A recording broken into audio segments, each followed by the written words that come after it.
Good morning, everyone, and welcome back to Coffee and Headlines, our morning get-together live here on Facebook, where we combine headlines from our city, our state, and our country with wonderful comments, ideas, and suggestions from you, our wonderful community of English-speaking locals, so that we can put all this information together to good use as we try to connect with our city, a city that we call home, which is Puerto Vallarta.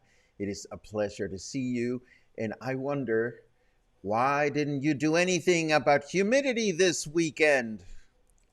I mean, I was gone for 2 days. Somebody was supposed to turn it off. No, I'm just kidding. It is wonderful to be back after 2 days being in Guadalajara. I checked in here and there at your behavior, and I think most of you, if not all of you, were in your best behavior through the 2 pre-recorded broadcasts that I left behind. I hope you enjoyed it. I'm still yet to take a look at some of your comments, but I will be doing so during the course of today. And of course, I'll be uploading the show notes for Friday and Saturday, which I couldn't upload because I was away from my computer. And of course, Luna had sabotaged the computer to watch cat and mouse videos while I was gone. I hope everybody's having a great Monday. Today is Monday, May the 9th, and tomorrow is Mother's Day in Mexico. So unless you have a mother in tow or you are a mother in tow, you may want to keep yourself a safe distance from restaurants, because restaurants in Mexico tend to be really, really busy on Mother's Day, regardless of the day of the week.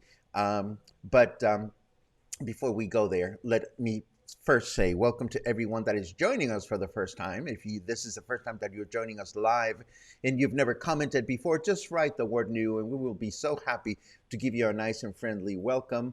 And if there's something truly important that you wish to share with us or you wish a comment about, please add a capital letter Q at the beginning of your comment, and we will certainly address your comment in the chit chat section at the end. Let's see. We have news today about vaccines. We have news about bad politicians and good politicians. We have news about parking in El Centro and how it might get a little better. And we have news about a new wine bar, yet another wine bar that is opening in town. I get excited about this. How many wine bars does it take to make us happy? I don't know, but we will be telling you more about this. And I'm looking at all your good mornings and your welcome back messages, which are really wonderful. It's great to be back, although it's really, really hot and humid here. Caramba.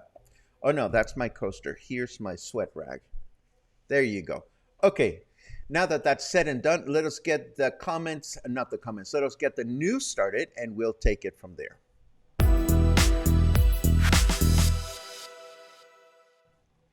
Okay, first we start with vaccine news. Local health authorities have announced that there will be Pfizer and AstraZeneca COVID-19 vaccines available from today until this Friday at Puerto Vallarta's regional hospital. This includes vaccines for both minors 12 years of age and older and adults looking for first, second, or booster shots. For your convenience, I have added the location of the regional hospital to our general reference map.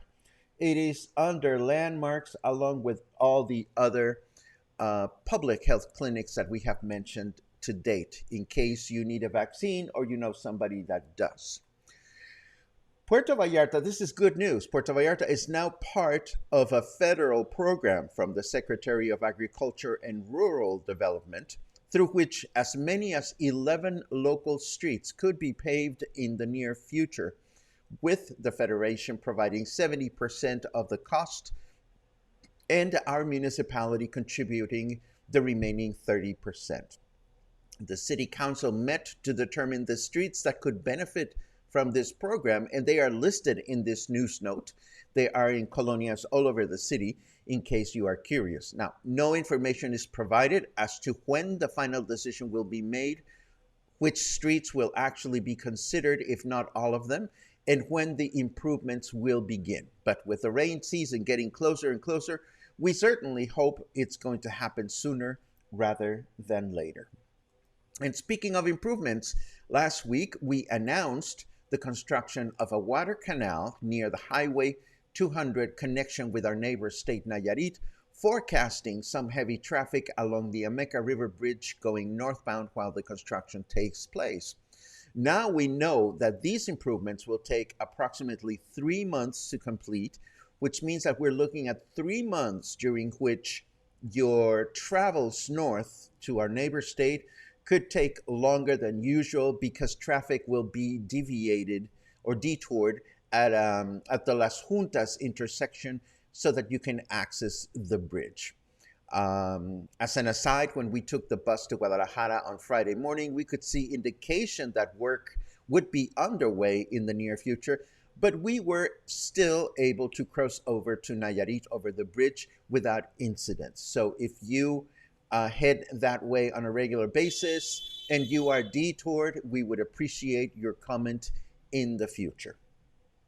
Now, let's go back in time to that day in which, oh, pues, stop honking your horn. We go back in time to when Mayor Michel took office. He announced that a series of irregularities had been found in the process of delivery that goes on whenever an administration turns over affairs and papers and such to the new administration. However, through this time, Mayor Michel has not made any specific information available as to what kind of irregularities were found and which former city employees could be held responsible for them.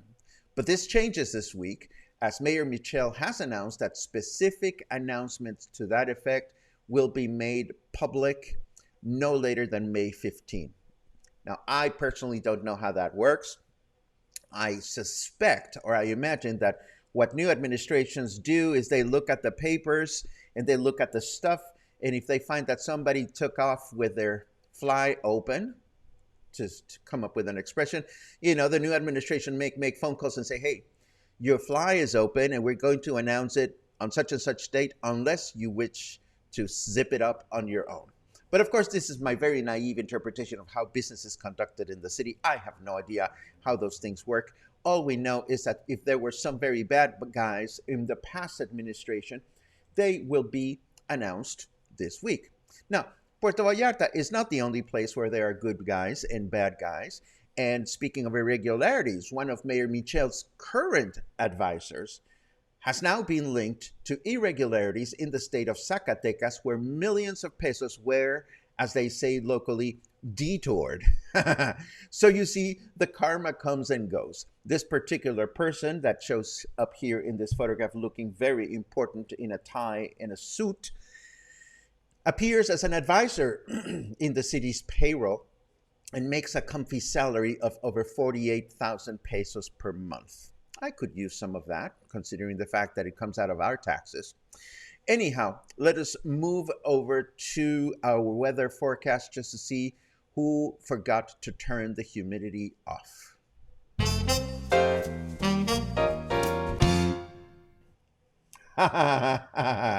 Today is a perfect day to get hopelessly addicted to casino slot machines, says our snarky weather. The only way I would concur with that is because casinos are usually very nicely air conditioned. And as we move into the summer, we are all going to be looking for those air conditioning, uh, chilling spots throughout the city. And of course, restaurants that have air conditioning as well. But that's neither here nor there. Today, we are enjoying a temperature of 26 degrees, feels like 27. Humidity, 43%. I don't buy that. I think it's really humid out there, and I think snarky weather may need some vacation. And for those of you that still get along with Fahrenheit degrees, we are enjoying 79 degrees right now. Our weather forecast for today, a clear day with a high 31 and a low of 21. Tomorrow, Tuesday, partly cloudy with a high of 32 and a low of 22. And Wednesday, humid through the day, I tell you, with a high of 32 and a low of 22. Yes, humidity, our friend, is back in town with full force, and I suppose that's the way it's going to be. That's the way it is in every year. Anyhow, moving right along with other headlines, parking in El Centro and Emiliano Zapata could become easier moving forward, but only maybe. And I say maybe because the number of vehicles circulating through our city seems to increase by the day. We do find some comfort, though, in learning through this news note that the director of roads, or Vialidad, Jorge Alberto Castillo, has announced that the city has claimed back approximately 160 parking spots in El Centro and Emiliano Zapata after receiving a number of complaints from residents. How does this work? Well, what happens here is that cabs are allowed to park in certain specific areas, and those sidewalks get painted yellow. But then there are those individuals who have money to spare and maneuver permits to have no parking yellow strips painted in front of their establishments. And then there are those that simply go to Home Depot and purchase yellow paint and decide to do the handiwork themselves without any permit involved. So it's good to see the city becoming more strict in handing out these permits. In all fairness, it is worth considering that if you are a business on any street and you need goods and supplies delivered to your business, it gets complicated. So a lot of city businesses apply for one spot in front of their business. And I don't know exactly how many spots any business is entitled to. I don't know the specifics, but we do know that there are certain businesses that, take advantage of this feature. So it's good to see that the city's permit department is tightening their leash on these situations. And here is now the least useful news item that we'll share today, and it concerns Santa Barbara Street. The news is, wait for it, there is no change. Yes, there is no change. It was back in August 10 of last year that the mountainside on Santa Barbara Street crumbled, fell to the ground due to poor management by a construction company that was building condos there. They destroyed the street. They damaged properties and public works pipes. Now, public work infrastructure, such as the water pipes, has been successfully restored, but there is no information as to what will happen with the street or when it will be restored to normality. No information whatsoever. And I brought this up today only because every now and then somebody will ask what's going on with Santa Barbara Street, and what's going on with Santa Barbara Street is nothing. Last but not least, we learned this morning of a brand new Mexican wine bar called Gran Vas. And this is opening this coming Friday. According to the invitation, Gran Vas is a wine, coffee, and gourmet store that features a selection of wine, chocolate, and coffee producers from Mexico, and it is located in El Centro. If you wish to check out the opening, I will leave you with all the pertinent information in the show notes. And speaking of show notes, we will be uploading show notes for this past Friday and Saturday as well today, this afternoon. And this brings us to the end of the news. Let me take a quick look at your comments just to see what everybody is up to. It is great to read your good mornings as always. Um, it's funny because I was traveling with cluster members, so many of your names came up in conversation during the trip. As in, Raymond would enjoy this bread, or Brad and Monica would enjoy this restaurant, and things like that. So trust me, you always come with me wherever I go. And of course, I came back with tons and tons of photography and video, which I will be editing this week so that I can put together a little special show and tell on Guadalajara. Hopefully for the beginning of this coming week. I think that'll give me enough time to sort through all the footage that we took. Let's see. Parim pam pum pim pam.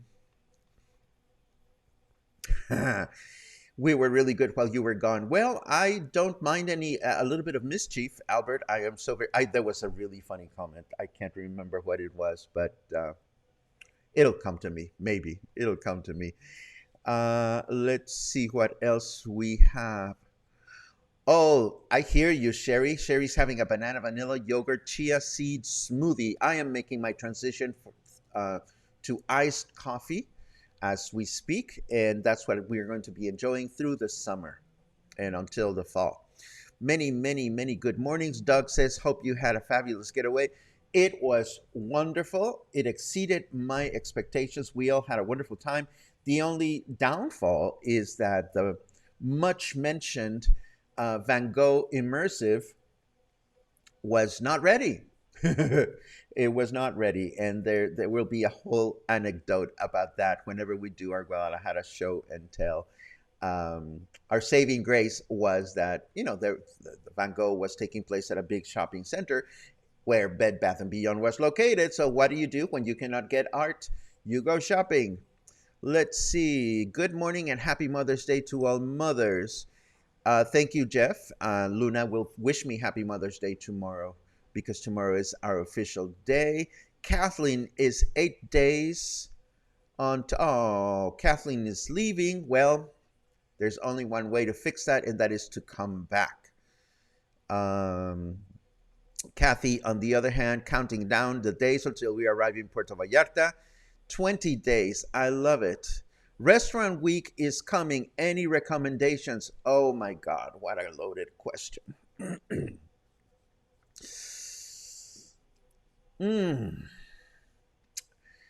Okay. And I take a lot of time answering this one, Bronica, because I was one of the people responsible for designing Restaurant Week. Restaurant Week was a creation here in Puerto Vallarta of Vallarta Lifestyles magazine. I was in charge of the project for many, many years. And all I can tell you is that Restaurant Week has become this really, I don't know if there's a lot of benefit with the menus or not. You know what? I cannot recommend any restaurants, specific restaurants during Restaurant Week. But I can tell you that you don't need Restaurant Week to enjoy amazing restaurants in Puerto Vallarta, and you already know that. It is quite possible that some people will be talking about, I went to such and such restaurant and I tried their wonderful such and such, and it cost such and such money. Restaurant Week was originally designed as a way to, number one, increase the length of the so-called high season at the time, which did not used to include May. So when Restaurant Week was first launched, everybody thought it was preposterous to have Restaurant Week in the month of May because people would say, but there's no gringos here. Why would you have Restaurant Week in May? Well, that was precisely the reason. It was to, number one, extend the so-called high season. Number two, to give restaurants a better opportunity to reap for some benefits. And number three, last but certainly not least, to give the local population the opportunity to enjoy some of these restaurants at an affordable price. What ended up happening with Restaurant Week is that a lot of high-end restaurants thought, well, this is a great deal, but we're not making a lot of money, so we need Restaurant Week to be more expensive, which defeated the purpose of the event. Now I understand from restaurant friends that being part of Restaurant Week is expensive, that the advertising that the restaurants get back from being officially part of the event is questionable. So, it is what it is. Let's see what else. So happy you had a good trip, even with exhibition disappointment. Well, you know what, Liz? I've learned to manage my expectations, and hopeful and gratefully, I was traveling with dear, dear friends, and we were all pretty much on the same wavelength in terms of managing disappointment constructively. So I was very, very grateful to have such wonderful travel companions. Sometimes you travel with people, and you learn a lot about your friends when you travel together. And I was just very happy, very happy. Karen says, looking forward to hearing about your trip. Again, we will be editing. We will be editing photos and videos this week. Alan teases, show us your new electric quesadilla maker. Well, you know what, Alan? How fucking funny that is, because they had electric quesadilla makers in Bed Bath and Beyond, and I almost took a photograph of one. And the joke, for those of you that are not in on this particular joke, is that several months ago we saw an Amazon ad or something ad for a quesadilla maker, and I kept thinking to myself, do I need one of those? And who needs a quesadilla maker? So Alan and several other cluster members have not forgotten about the quesadilla maker incident. But no, trust me, we did not spend any money on quesadilla makers. Instead, we went out and enjoyed amazing quesadillas here and there. Let's see what else. Electric quesadilla maker news. They exist. That's what I can tell you. Oh my goodness. Uh, Amiga Luisa has made it south. She's now in my hometown in Monterrey. It is very hot in Monterrey, I'm sure. Let's see what else we have. How was the weather? Oh my God, it was so hot in Guadalajara. Anytime you go up in the mountains, we know Guadalajara is not that different from Mexico City in that regard. Year around, you can have really cool, comfortable weather in the morning and in the evening. And during the daytime, it gets warm. How warm or how cold depends on the time of the year. So this time of the year in Guadalajara, in the morning, first of all, I never wore long pants. I was in shorts every day.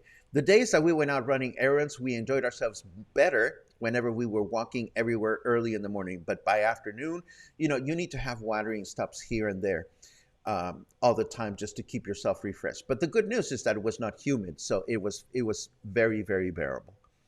Let's see what else we have. Do you have an update on when the Van Gogh experience will open? I overheard. Well, first of all, they were giving you options to reschedule, and everybody that was trying to reschedule was told that there are no places. I think they're going to open in a week, but there are no tickets to be had for the month of May and for the month of July. I mean, for the month of June.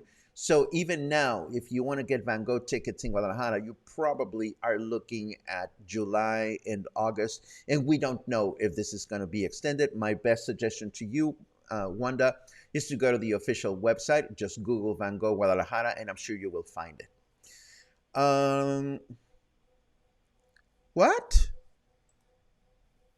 Restaurant Week they've made it a month long? Okay, well, there you go. That's not the event that we designed, so I cannot really comment. All I can say is I hope it works for the restaurants, and I hope it works for restaurant goers. Uh, Heather volunteers a menu from Archie's Walk. Thank you very much for that. Um, let's see what else. Did you buy very much from Bed Bath and Beyond? I will answer that question in my Guadalajara special. What I bought made me very, very happy. Let's see. Mark says, sorry to hear your art exhibition was Van Nogo. Well, we laughed at your comment. So we thought we would Van Gogh away, and we had a lovely breakfast instead, and we went to Bed Bath and Beyond, and then we continued with our day. Did we make it to Tonalá? Not on this trip, Tammy. It was not part of our goal, but Tonalá is amazing. Christine, What bus did you take to Guadalajara and how was the Wi-Fi on the bus? Christine, I really hope you are a member of Coffee and Headlines or you have contributed at least one coffee because questions like that is precisely what I'm going to answer in our Guadalajara special, which is going to be aside from our morning broadcasts. We're going to look at getting from Puerto Vallarta to Guadalajara. What are the logistics? What makes certain bus lines better? What do you want to bring on board? What should you bring on the trip? And then in Guadalajara, where could you stay? Where should you stay, depending on what you're looking for? Where to eat, and so forth and so on. So that's the kind of coverage and features that we are going to include on what it is like to go to Guadalajara on a budget and what it's like to go to Guadalajara on a budget when you don't speak Spanish, and why it is advisable to bring along a Spanish speaking ambassador. All that stuff available to members and supporters, hopefully sometime within the next week. Let's see what else. I think we're pretty much there. Mary Bartlett, so Van Gogh in Arizona. Don't know how much tickets are here in PV, but not worth expense in Arizona. The VIP ticket, which included access to both the exhibition and the gift store, was like 380 pesos, which was very affordable in my opinion. But again, will I reschedule the Van Gogh? I don't know. It depends. I definitely want to make it to Guadalajara this summer, but I don't know exactly when. And if I make it to Guadalajara and it happens to be a good time to go and there are tickets available, I may just reschedule. But given the way the whole cancellation thing was handled and the level of attention that we received, I mean, we were at the mall at like early in the morning. There were long lines of people that had no idea what was going on. I don't know that I trust the organizers for the event, but that's just me. And this brings us to the end of Monday's Coffee and Headlines. What a pleasure to be back. What a pleasure to be here with Luna and with all of you. Thank you very much, as always, for joining us, for making these broadcasts possible. I hope you will have a really awesome week. I hope you'll stay kind and stay cool and stay healthy and keep looking after your well-being as I am. This is where you go if you want to become a member, if you want to become a contributor, and where you go to have a wonderful day is entirely up to you. I hope to see you again tomorrow. Have a great day.